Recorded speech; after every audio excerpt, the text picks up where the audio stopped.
So, lecture natin for today is carbohydrate metabolism. So, medyo toxic tong topic na to.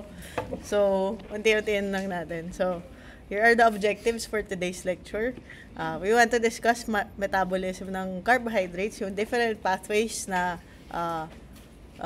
that your carbohydrates undergo, such as your glycolysis, your gluconeogenesis, the pentose phosphate pathway, as well as your glycogen metabolism, how it's made and how it's broken down. And we want to discuss some clinical correlations para naman hindi lang puro tayo yung puro pathways lang, okay? So, recall lang natin yung carbohydrates since it's been a while since we discussed this topic, di ba? Alam natin, carbohydrates are the largest source of dietary calories for most of the world's population. And they are polymers of sugar units we call monosaccharides linked together by glycosidic bonds. So, dito sa discussion natin, actually, meron tayong specific monosaccharide that we will be focusing on, which is glucose. So, si glucose is the most biomedically important carbohydrate because it serves as the universal fuel of human cells. So, si glucose can undergo several pathways which will be the topic of our discussion today, no? So, itong si glucose can be broken down to provide energy during glycolysis.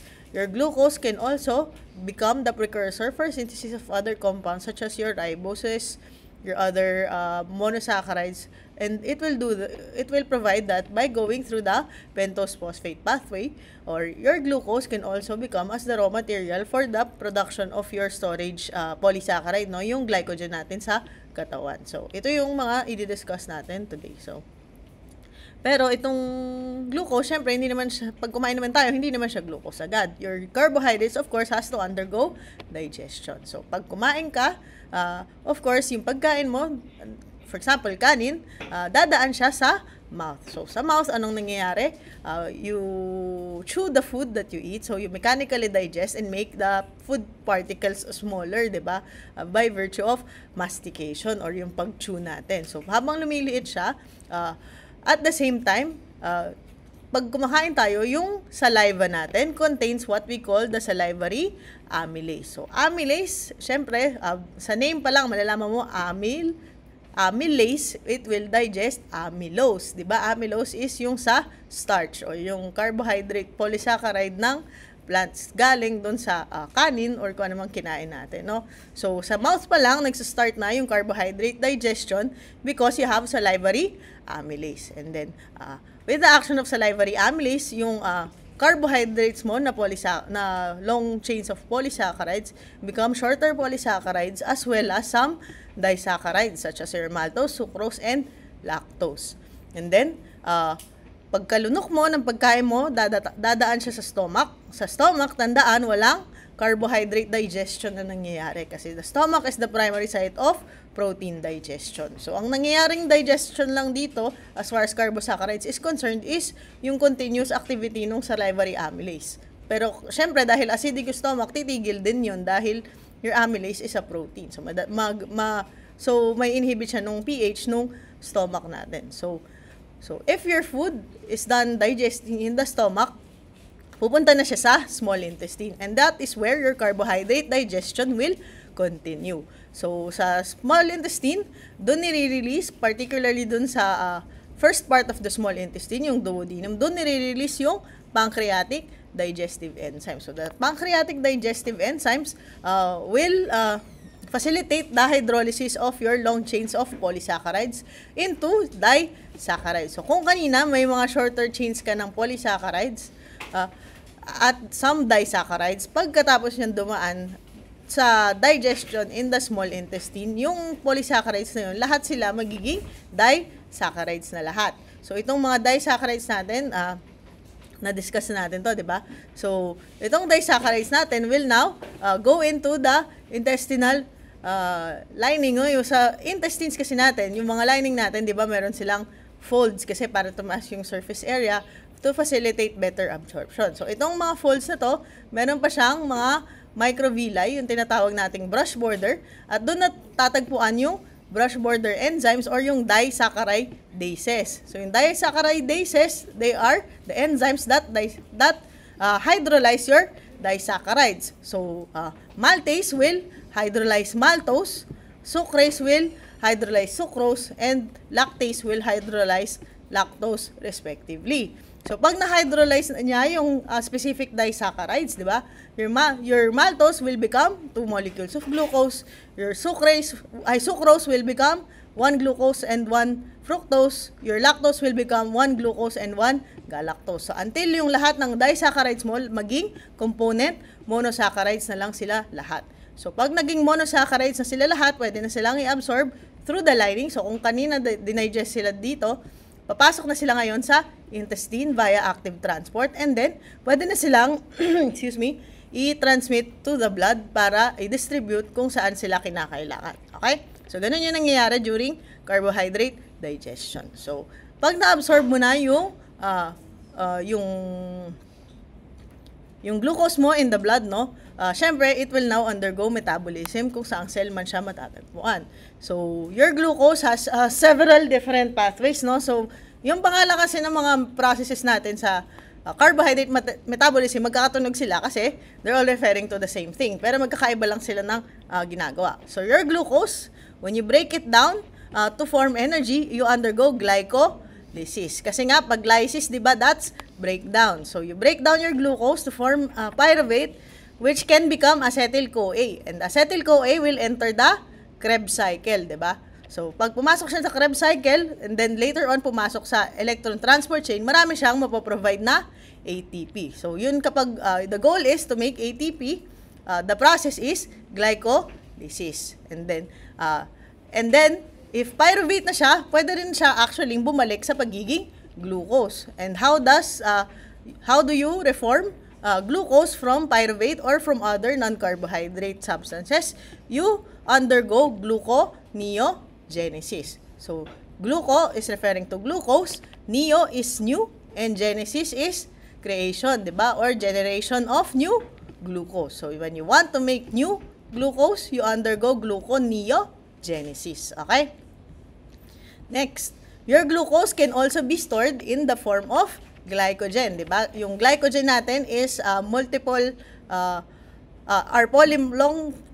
polymers of your glucose units, no? So, homopolysaccharide siya na puro glucose lang ang laman. So, when you want to store your glucose, you convert it to glycogen or you make it into glycogen, and that process is called glycogenesis kasi you're generating glycogen. Okay? And then, pag glycogen na siya and you want to break it down, then, of course, ang suffix na natin doon is lysis. Kaya siya naging glycogenolysis. So, kapag wag malilito sa mga pangalan ng mga pathways natin, since makikita mo naman siya doon sa root word nung word itself. Okay?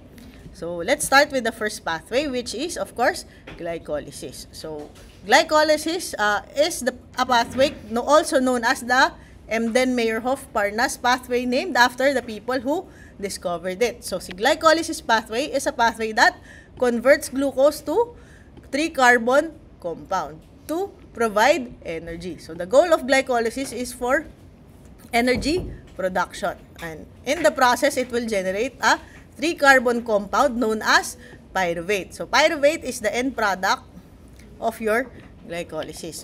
Your glycolysis occurs in the cytosol of all cells. So, kahit anong cell yan, may nucleus man siya o wala, it is able to undergo glycolysis. Okay? And of course, since this is the breakdown of glucose, the substrate of this pathway is, of course, glucose. So, when you break down glucose, the products are pyruvate as mentioned, kasi nga, we produce 3-carbon compounds, and then, you will also produce ATP, since we know that this will provide energy, and then, it will also produce tong NADH. So, di ba si NADH, nagpapasa siya ng electrons to the electron transport chain to provide energy. So, itong NADH na to, in aerobic conditions, pwede siyang maging more ATP, provided that it will pass its electrons to the electron transport chain. Okay? Next. If you want to remember one enzyme from the glycolysis pathway, you remember phosphofructokinase. Phosphofructokinase is the enzyme that occurs at step 3. So, itong si phosphofructokinase is the rate-limiting enzyme or the slowest enzyme in the glycolysis pathway.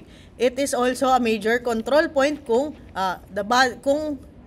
if the cell wants to become more active or it wants to decrease the rate of your glycolysis. So, remember the enzyme phosphofructokinase. Okay?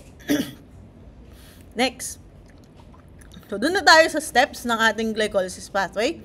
We have 10 steps in total sa ating glycolysis. So, isa-isahin natin sila. So, the first step is your formation of glucose 1-phosphate. So, wag muna natin tignan kung ano yung reaction dyan, no? So, dito lang sa heading, may idea ka na. So, alam mo that the substrate is glucose. And then it becomes glucose 6-phosphate. So, ibig sabihin, may nadagdag na phosphate at the 6th carbon. So, saan nanggaling yung phosphate na dinagdag? It will come from ATP. So, yung ATP mo na may 3 P, tatanggalin mo yung isang P, ibibigay mo dun sa 6th carbon. Yun yung nangyari dito sa step 1. So, there is phosphorylation of the glucose molecule using one of the phosphates from ATP. So, pag binigay mo na isa, yung ATP mo magiging ADP, and then you will have glucose 6-phosphate. Okay? And the enzyme responsible for that is your hexokinase. Kasi nga, kinase dahil this is a phosphorylation reaction, and the hexo kasi your glucose is a hexose. Okay?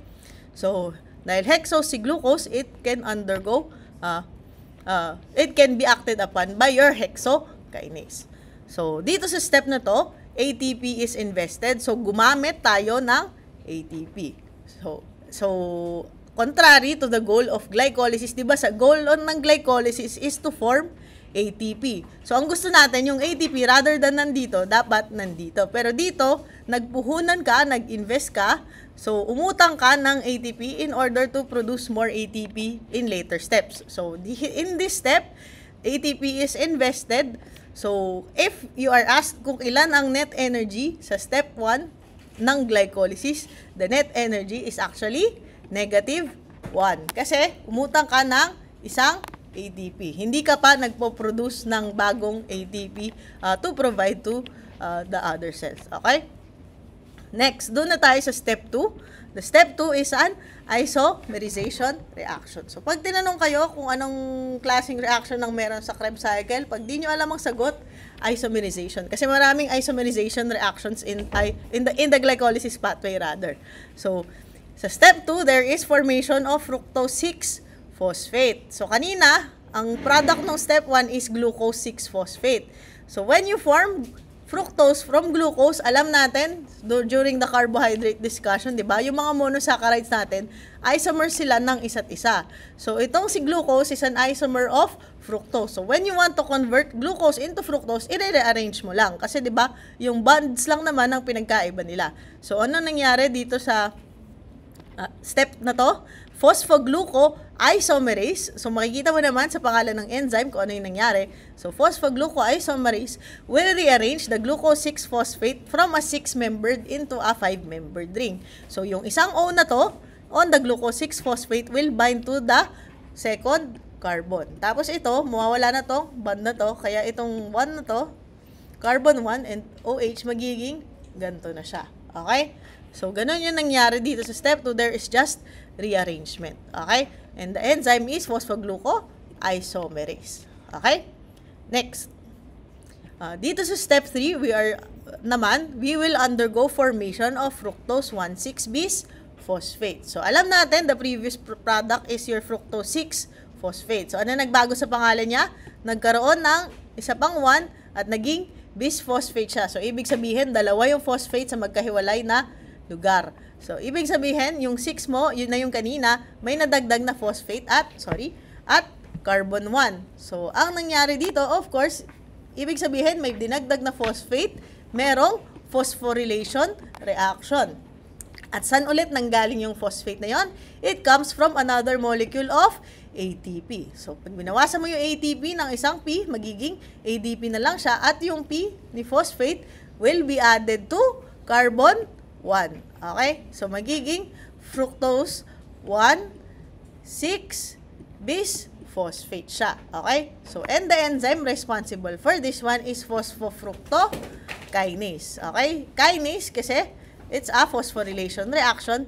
And as mentioned, this step is the rate-limiting step kasi nandito yung rate-limiting enzyme of glycolysis pathway. Okay? So, sabi natin, di ba, your ATP is used to provide another phosphate. So, in this step, there is also ATP investment. Nagpaluwal ka ulit ng ATP para mamaya mas marami kang ma-generate. So, nag-invest ka, puhunan ng ATP ulit. So, kanina sa step 1, di ba sabi natin, the net energy is negative 1. So, sa step 3, nangutang ka ulit, nagpuhunan ka ulit. So, meron ka ulit, minus 1. So, pag tinanong ka kung ilan ng ilan ng energy by step 3, the energy in total is negative 2. So, meron tayong utang na 2 ATP. Okay?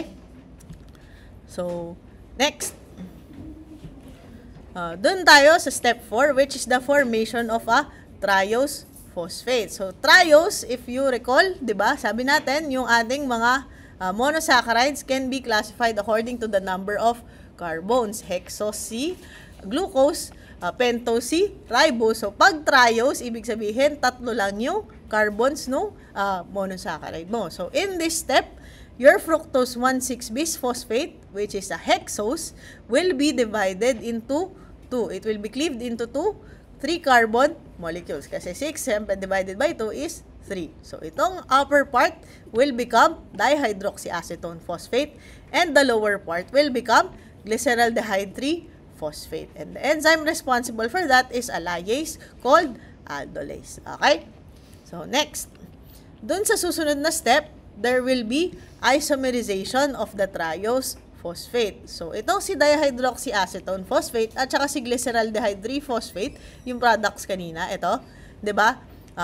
Magkamukha lang naman sila halos, magkaiba lang sila ng structure. Same lang sila ng component atoms, no? So, when you isomerize, i-convert mo lang tong, di ba, meron ka isang glyceraldehyde, meron kang isang dihydroxyacetone. Si dihydroxyacetone will be converted into a glyceraldehyde 3-phosphate din. Kaya yung glyceraldehyde 3-phosphate mo, magiging 2 na. Okay? So, yun yung mangyayari sa step 5. Your dihydroxyacetone is converted into a glyceraldehyde via triose phosphate isomerase. So, tig-isa sila kanina, magiging 2 na yung glyceraldehyde, yung dihydroxyacetone, mawala na siya. Okay? So, from this point forward, yung mga reactants natin, lahat sila times 2. Kasi 2 yung glyceraldehyde na pinaprocess mo from 1 molecule of glucose. Okay? Gets? Next. Doon na tayo sa step 6. Dito sa step 6, there is formation of 1,3-bisphosphoglycerate. So, itong si glyceraldehyde 3-phosphate, dinagdagan mo ng isa pang phosphate dito sa first carbon via phosphorylation. So, yung phosphorylation naman na to, hindi tayo gagamit ng ATP.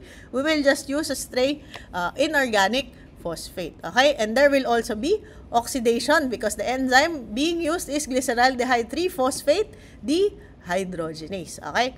So, pag dehydrogenase, alam mo na may redox. Pag alam mo na may redox, usually merong NAD or fat. So, in this case, it's NAD which will become reduced to become NADH. So, if you want to remember something from step 6, tandaan nyo na sa step 6 nangyayari yung production ng NADH. Okay? So, sabi natin, 2 na yung glyceraldehyde 3-phosphate natin. So, syempre, pag nag-react yung 2 glyceraldehyde 3-phosphate, yung products niya is also times 2. So, in step 6, you will produce 2 NADH. Okay? So, 2 molecules ng NADH will be produced in step 6. Okay? So, next. So, in step 7 naman, meron tayo nung tinatawag nating substrate level phosphorylation. So, itong substrate level phosphorylation, isa to sa high yield dito sa glycolysis pathway. Substrate level phosphorylation is the production of an ATP molecule at the substrate level, di ba? So, how do you produce the ATP molecule? You phosphorylate an ADP in order to make ATP. So, kabaligtaran to nung kanina. Kanina, yung ATP kinleave mo para maging ADP. Dito, yung phosphate, ilalagay mo sa ADP para maging ATP na siya. Okay? So, dito sa step na to, magpaproduce ka na dito na tayo magpo-produce ng ATP, okay? So, in this step, yung phosphate sa first carbon ni 1,3-bis phosphoglycerate will be moved to the ADP, and the ADP will become ATP. And then you will be left with 3-phosphoglycerate. So, since dalawa yung reactants natin, yung products natin, dalawa din, pati yung ATP na mapoproduce mo, dalawa din. Okay? So, ang net reaction natin ngayon, since kanina sa step 1, umutang tayo ng isa. Sa step 3, umutang tayo ng isa pa. And then sa step 7, magpo-produce ka ng dalawang ATP. So, -1 minus -1, minus 1 plus 2, the net energy, if you are asked kung ilan na ang energy at step 7, then the net energy formed is 0. So, dito, quits na, wala na tayong utang. Yung anything na ipoproduce natin later on, yun na yung tubo. Okay? Next. So, sa step 8, there is another isomerization reaction. So, pag di nyo talaga alam kung ano yung reaction, sagot nyo na lang isomerization, no? So, and the enzyme is phosphoglyceromutase. So, mutase is one of those suffixes we use in isomerases, di ba?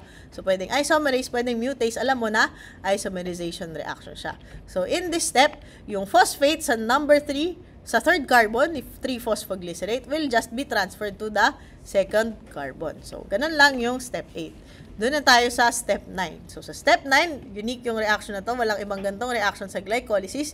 You have a dehydration reaction using the enzyme enolase. So, ang nangyayari, since dehydration, ibig sabihin, nabawasan ka ng water. So, this one is H2O. So, pagtanggal mo ng water from the molecule, you will form a carbon-carbon double bond. So, yun yung nangyari sa step 9. And then, you will produce what we call phosphoenol pyruvate. So, itong si phosphoenol pyruvate is a very high energy phosphate. So, siya yung pinakamataas na energy na high energy phosphate sa katawan natin. It has even more energy than when compared to ATP. Kaya if you want to produce phosphoenol pyruvate, you need a lot of energy. If you want to break down your phosphoenol pyruvate, it will provide a large amount of energy. Okay?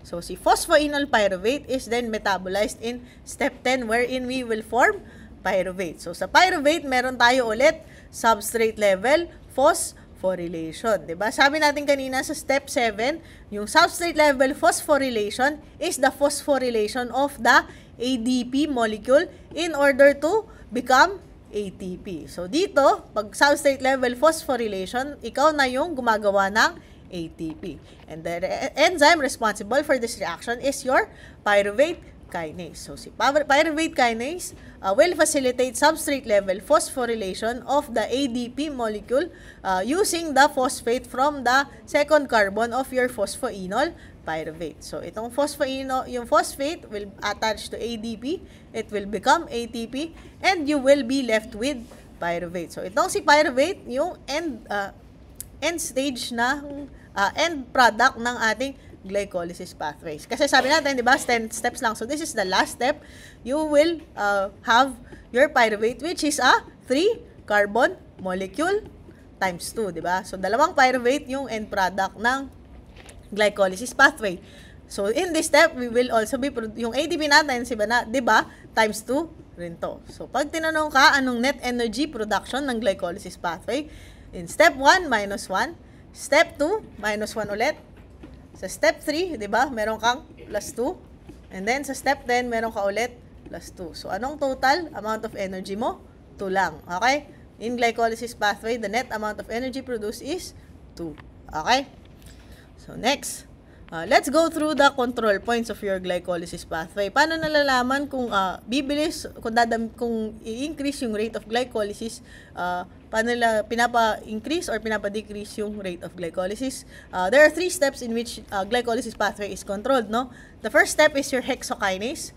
So, sa hexokinase step, there is what you call the feedback inhibition or yung negative feedback mechanism wherein the product will be inhibiting the preceding enzyme pag masyado na silang marami. Pag madami ng glucose 6-phosphate, titigil na or babawasan na ni hexokinase yung activity niya kasi syempre ayaw niya namang mag-overkill, no? Ayaw sumobra. So glucose 6-phosphate will inhibit the hexokinase reaction if marami ng mataas na yung levels ng glucose 6-phosphate. Next, the key control point of your glycolysis pathway is your phosphofructokinase. So your phosphofructokinase is the, as mentioned earlier, the rate-limiting enzyme of the glycolysis pathway, and it's inhibited by ATP. Kasi pag marami ka ng energy, hindi mo na kailangan mag-glycolysis. In the same vein, it is also inhibited by citrate. Kasi yung citrate, di ba, ito yung isa sa mga reactants ng, isa ito dun sa mga, ito yung product ng first step ng Krebs cycle. So, ibig sabihin, you're undergoing Krebs cycle, marami ka ng pinoproduce na, you're already actively producing energy. So, pag mataas na yung citrate mo, mas marami ka ng pinoproduce na ATP, ma-inhibit na si phosphofructokinase. So, yun. Next, another control point is your pyruvate kinase, which is step 10, and it's also inhibited by ATP due to the same rationale, di ba? Pag marami na energy, hindi mo na kailangan mag-proceed. Okay? So, next. So, compute natin kung ilang ATP yung yield ng glycolysis, no? As mentioned kanina, step 1 is -1, step 3 is -1, step 7 is +2, step 10 is +2. So, pag anaerobic, ibig sabihin, hindi natin magagamit si NADH. 0 ATPs yung mapoproduce from the NADH. Kasi si NADH is reliant on passing its electrons to the electron transport chain. Eh, di ba sa electron transport chain natin, if you will recall, sabi natin, in the electron transport chain, oxygen is the final electron acceptor. And kapag walang oxygen, si electron transport chain ay hindi gagana. So, kahit may NADH ka, dahil wala kang electron transport chain, if anaerobic conditions or walang oxygen, ibig sabihin, there will be no ATP derived from the NADH. So, pag anaerobic yung glycolysis natin, the net ATP production is just 2. Okay? Next, in aerobic conditions naman, so if there is oxygen, your NADH is able to pass electrons to the mitochondria, no? So, and when it passes electrons to the mitochondria, it uses one of two shuttles. It uses either the glycerophosphate shuttle or it will use the malate aspartate shuttle. So, si malate aspartate shuttle will produce 2.5 ATPs per NADH. Si glycerophosphate shuttle will produce 1.5 ATPs per NADH. So, itong dalawang shuttle na to, magkaiba sila ng location. For example, si malate aspartate shuttle is found more in the heart at yung mga mas high energy requiring na organs, kaya mas maraming napoproduce na ATPs per NADH to, no? So, since alam natin, you produce 2 NADH from the glycolysis pathway, so 2 times 1.5, you will produce a net total of 3 ATPs from the NADH made in glycolysis if you're using the glycerophosphate shuttle. If naman, you use the malate aspartate shuttle, 2 NADH times 2.5 ATPs, you will yield 5 ATPs from the NADH lang. Tapos, i-add mo pa yung total ng anaerobic metabolism, itong mga steps na to. So, if you add that, the net ATP production from your aerobic glycolysis is 5 ATPs if you use glycerophosphate or 7 if you use malate aspartate shuttle. So, ito yung sinasabi ko kanina, di ba? This one is the glycolysis pathway. Sa glycolysis pathway, ang products are pyruvate, ATP, as well as NADH. So, your NADH is able to pass electrons to the mitochondria for entry into the electron transport chain using the glycerophosphate or the malate aspartate shuttle. 1.5 pag glycerophosphate, 2.5 pag malate aspartate. Okay? Next, your pyruvate is able to enter the mitochondria and become converted into acetyl-CoA using the enzyme pyruvate dehydrogenase. So, itong pyruvate mo, pag naging acetyl-CoA na siya, it will now enter the Krebs cycle. So, pag galing ka na ng Krebs cycle, yung products ng Krebs cycle is also able to pass electrons into the electron transport chain in order to produce more and more ATP. Okay? So, when you completely oxidize glucose, yung kinompute natin kanina, hanggang dito lang yon sa glycolysis pathway, kung ilan ang ATP na na-produce niya. Paano? And yung kasama yung kinompute ng NADH, hanggang dito lang yon. So, paano pa yung energy produced from the pyruvate that enters the Krebs cycle? So, if you want to compute for the complete oxidation of glucose, you do it this way. Okay? So, yun din-discuss natin kanina, glycolysis will yield 2 pyruvate. Syempre, the yield is 5 or 7 ATPs depending on the shuttle being used. Diba? Sabi natin. Your pyruvate is then converted to acetyl-CoA by pyruvate dehydrogenase, and in the reaction, it will produce for each pyruvate, it will produce 1 NADH. So, pag dalawang pyruvate, you will produce 2 NADH. And for each NADH, since nasa labas siya ng mitochondria, pag pumasok na siya sa complex 1, it will produce 2.5 moles of ATP. So, pag 2 times 2.5, then the net ATP produced from the oxidation of pyruvate is 5. Okay? Next, your acetyl-CoA, dalawa yung acetyl-CoA mo, napapasok sa Krebs cycle to produce dalawang oxaloacetate as well as all the other products times 2.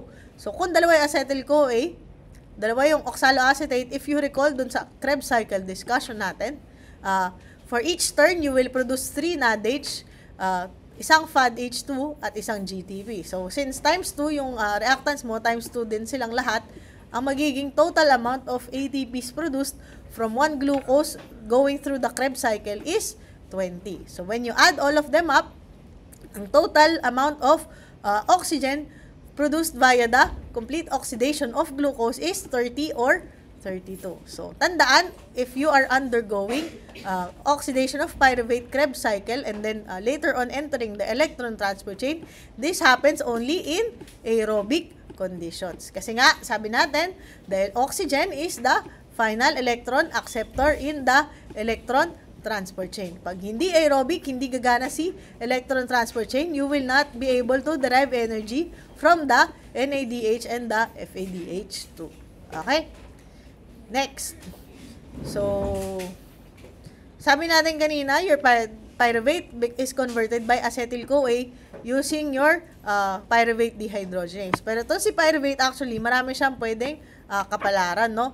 Ito yung sinabi natin, pyruvate converted to acetyl-CoA by pyruvate dehydrogenase can enter the carboxylic acid cycle, tricarboxylic acid cycle during aerobic conditions. And its products can pass electrons into the electron transport chain. Your pyruvate naman, kapag walang oxygen, its tendency is to be processed by your lactate dehydrogenase to form lactate. So, pag anaerobic or pag kinukulang ka na ng oxygen, kaya nagkakaroon ng lactic acidosis. Kasi your body is undergoing anaerobic glycolysis, no? Next, your pyruvate in yeast, not in humans, can also undergo fermentation in order to form ethanol, no? So, ito yung process na nangyayari pag gumagawa sila ng mga alak. The pyruvate is converted into ethanol by yeast. And the enzyme for that is pyruvate decarboxylase. Your pyruvate can also be used to generate new glucose during the process of gluconeogenesis. Okay? So, ito, i-discuss natin in the next pathway. Okay? So, isingit ko lang yung metabolism of other monosaccharides, your fructose and galactose. So, hindi na natin tutoxikin yung metabolism nila. Tandaan nyo lang, the galactose is converted into glucose 1-phosphate using 4 steps that require ATP. So, pag nagling glucose 1-phosphate na siya, it can be isomerized into glucose 6-phosphate, at pag glucose 6-phosphate na siya, pwede na siya mag-proceed to the rest of the glycolysis pathway. Your fructose naman can also enter the glycolysis pathway in another step. When your fructose is phosphorylated by ATP into fructose 1-phosphate, pwede na siyang split into 2 trioses. Parang yun nangyari kanina during the aldolase reaction, no? So, fructose 1-phosphate na siya. So, syempre, papasok na siya dun sa step na there is cleavage of into triose phosphates, no? So magiging dihydroxyacetone or glyceraldehyde. So from there, pwede na siya mag-proceed to the rest of the glycolysis pathway. Okay? So that ends the lecture on glycolysis. Doon na tayo sa next pathway. Kasi marami pa tayong pathway, no? Gusto ba mag-break? O, tuloy na natin. Tuloy na, tapusin na natin to. So, gluconeogenesis is the next step. Marami ba to? Slide 25 pa lang tayo, no? So, gluconeogenesis is production of new glucose from non-carbohydrate sources. So, dito sa gluconeogenesis, you will produce glucose from other substances from scratch, no? Hindi siya from digestion of your polysaccharides into smaller ones. Galing siya sa ibang substance, and you will use other substances to make your glucose. And the site of gluconeogenesis, must remember, it occurs in the cytosol as well as the mitochondria of the liver and kidney. Ito lang yung organs that undergo gluconeogenesis. So, they do the gluconeogenesis and then just spread the glucose around. Okay? So, the possible substrates of your gluconeogenesis are a lot. Hindi lang from glycolysis and Krebs cycle intermediates. Pwede ring manggaling yung glucose from a lactate molecule. It can also come from glycerol and other propionylCoA from your triacyl glycerols or yung fats. And your glucose can also come from the skeletons of your glucogenic amino acids. So, itong gluconeogenesis, you are making glucose from non-carbohydrate sources. Pwedeng galing sa fats, pwedeng galing din sa proteins, pwede rin intermediates of carbohydrate metabolism. So, di ba pag ikaw ay nagfa-fasting, una, syempre, magko-consume is your glucose in your blood. Pag mababa na yung blood sugar mo, the body will start to break down your glycogen. And then, pag binreak down niya yung glycogen, it will produce more glucose molecules. Pag naubos na yung glycogen, your body will start burning fat. So, when you are producing glucose from fat, that is also gluconeogenesis. Pag naubos na yung fat mo, your body will start breaking down your proteins. So, dun na, yun yung gusto nating iwasan, na gamitin yung proteins sa katawan natin, yung mga muscles, kasi mag-atrophy sila. Okay? So, in gluconeogenesis, the starting substrate, of course, is glucose. The product is, of course, glucose. You will start from any of these substrates. But the end product is glucose. And the rate-limiting enzyme, kapag may tatandaan kayo, is, of course, the rate-limiting enzyme is fructose 1,6-bisphosphatase at step 9 of gluconeogenesis. So, si fructose 1,6-bisphosphatase is the counterpart of the rate-limiting enzyme on the glycolysis pathway. So, parehas lang sila ng level, parehas yung substances involved, no? Si fructose 6-phosphate converted to fructose 1,6-bisphosphate and vice versa. So, sa glycolysis actually shares a lot of its reactions with the gluconeogenesis pathway. Meron lang tayong several key enzymes na pinag-iba, and one of them is the fructose 1,6-bisphosphatase. Okay? So, your gluconeogenesis pathway, being an anabolic pathway, will require the hydrolysis of 4 ATP molecules. So, dito, meron siyang ATP required. Dito, meron siyang ATP required. So, di ba puro times 2 times 2? So, 2 plus 2 equals 4 ATP. It will also require a GTP molecule in this step. So, times 2, therefore, it will need 2 GTP molecules. So, gluconeogenesis occurs during the following conditions. Pag depleted na yung liver glycogen, when you are converting lactate back to glucose, as well as when you want to maintain the blood glucose level pag ubos na yung glycogen mo, as mentioned earlier. So, what are the steps of your gluconeogenesis? Hindi na natin siya iisa-isahin. We will just focus on the key differences, no? So, if you will look closely dito, the glycolysis pathway and the gluconeogenesis pathway, dun sa step 10 ng glycolysis, it's just a one-step process. Pero dito, sa gluconeogenesis, the first step is divided into 2. Meron tayong step 1 at step 2 in order to make your phosphoenol pyruvate. So, here is steps 1 and 2. Sa glycolysis, one-step process yung conversion ng phosphoenol pyruvate to pyruvate.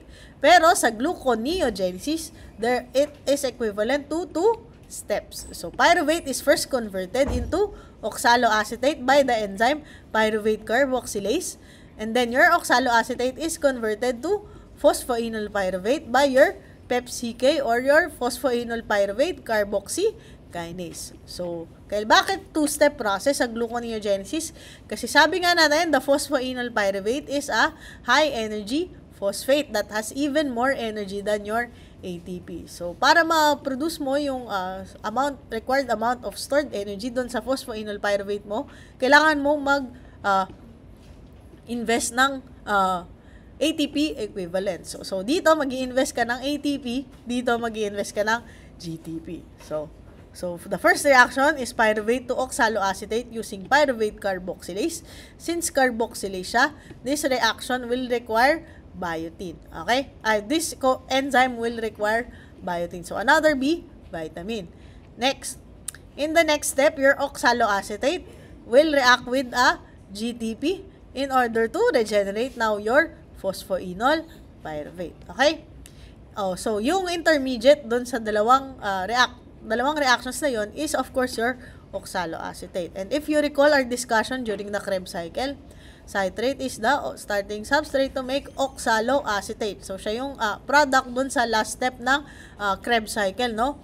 Your oxaloacetate can then combine with an acetyl-CoA to form another citrate. So sa step 1, di ba? Acetyl-CoA plus oxaloacetate. So ibig sabihin, itong oxaloacetate na to can now directly enter the Krebs cycle. Okay? So, pwedeng mag-pyruvate to oxaloacetate tapos mag-Krebs siya ulit, or pwedeng pyruvate to oxaloacetate tapos umakyat siya ng gluconeogenesis. Okay? Next. So, yung other steps are all similar. Dito sa step 5 ng gluconeogenesis and step 7, same sila ng enzyme. Parehas silang phosphoglycerokinase. Ang pinagkaiba, sa gluconeogenesis, you are expending ATP. Sa glycolysis, walang required na ATP. And then, the next step, 6, 7, 8 are also similar. And then, the other unique enzyme that we will be encountering is the one in step 9. So, sa step 9, there is formation of fructose 1,6-phosphate from your fructose 1,6-bisphosphate. So, kanina, di ba, yung fructose 1,6-bisphosphate, ito yung may dalawang phosphate na magkahiwalay. So, dito, tatanggalin mo yung 1 sa fructose 1,6-bisphosphate, and the enzyme of course is fructose 1,6-bisphosphatase. And in this reaction, there is no ATP required. Okay? Next. So, step 10 is the same enzyme involved in your gluconeogenesis, in your glycolysis pathway. Sa step 11, unique ulit yung enzyme natin. So, this step 11 will correspond with the first step. So, di ba sa first step ng glycolysis natin is glucose to glucose 6-phosphate. Dito, yung glucose 6-phosphate, gagawin sa gluconeogenesis, yung glucose 6-phosphate, gagawin mo na ngayong glucose. So, to do that, tatanggalin mo na yung 6-phosphate niya. So, therefore, the enzyme being used is your glucose 6-phosphatase. So, in this reaction, there is no ATP required, and then, it will yield now your new molecule of glucose. Kaya you have now successfully undergone gluconeogenesis. Kasi meron ka na nagawang glucose. Okay? So, summary of the differences between your glycolysis and gluconeogenesis pathway. Glycolysis is the breakdown. Gluconeogenesis is the creation of new glucose. Glycolysis occurs in the cytosol of all cells. Gluconeogenesis occurs in the cytosol and mitochondria of your liver and kidney. Okay? So, itong mga sumusunod na parts of your table is just putting some key differences side by side, no? Yung step 1 ng glycolysis is the hexokinase step. Yung step 11 ng gluconeogenesis is the glucose 6-phosphatase step.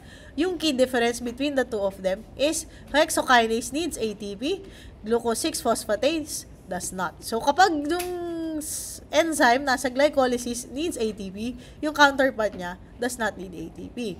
Pag yung enzyme dito sa gluconeogenesis requires ATP, yung counterpart niya sa glycolysis does not need ATP. So, para mas madali nyo siyang matandaan. So, next, yung sa step 3 tsaka sa step 9, another key difference, no? Sa step 3, the rate-limiting enzyme is phosphofructokinase in glycolysis. Sa gluconeogenesis, the rate-limiting enzyme is fructose 1,6-bis phosphatase, di ba? Next, sa step 7 ng glycolysis at step 5 ng gluconeogenesis, parehas lang yung enzyme nila. It's phosphoglycerokinase. Key difference, phosphoglycerokinase and gluconeogenesis needs ATP. Sa glycolysis, it does not. Okay? Next, as mentioned sa step 10, di ba, the enzyme in glycolysis is pyruvate kinase. It does not need energy. Meanwhile, sa gluconeogenesis, yung step 10 is equivalent to 2 steps. The first step is pyruvate carboxylase followed by phosphoenol pyruvate carboxykinase. So, step 1 needs ATP while step 2 needs GTP. Okay? So, yun yung summary ng glycolysis and gluconeogenesis. So, sabi natin, gluconeogenesis can also occur when you are converting lactate back to glucose. Kasi you are also forming new glucose from the lactate molecule. So, how does the body do that? It undergoes the Cori cycle. So, during strenuous exercise, there will be kailangan ng your muscle is rapidly consuming your glucose, no? And kasi kailangan niya na magpo-provide ng energy.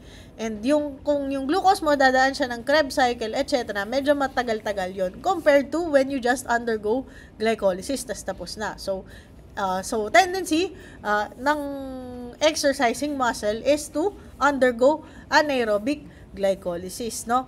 So, and in the process, there will be build-up of your lactate. So, kaya nga, nagkakaroon ng lactic acidosis yung muscles natin, nagkakaroon ng cramps. It happens when there is anaerobic glycolysis happening in the muscle. So, this lactate produced by the muscle will diffuse into the blood. So, ito yon. So, di ba, nag-glycolysis ka, yung pyruvate mo, dahil anaerobic, it will become lactate using the enzyme lactate dehydrogenase. And then, the lactate will now diffuse into the bloodstream. Pupunta na siya sa liver. So, pag nasa liver na siya, the same enzyme, lactate dehydrogenase, will convert your lactate back to pyruvate. And then, pag pyruvate na, of course, it can now undergo gluconeogenesis in order to make new glucose. So, meron ka na ulit glucose sa dahil gluconeogenesis to. The glucose can now go back to the bloodstream para para madala siya sa muscle where it will provide the glucose it needs. Okay? So, break muna tayo. 10 minutes para makapahinga kayong slide kasi may kasunod pa. Okay?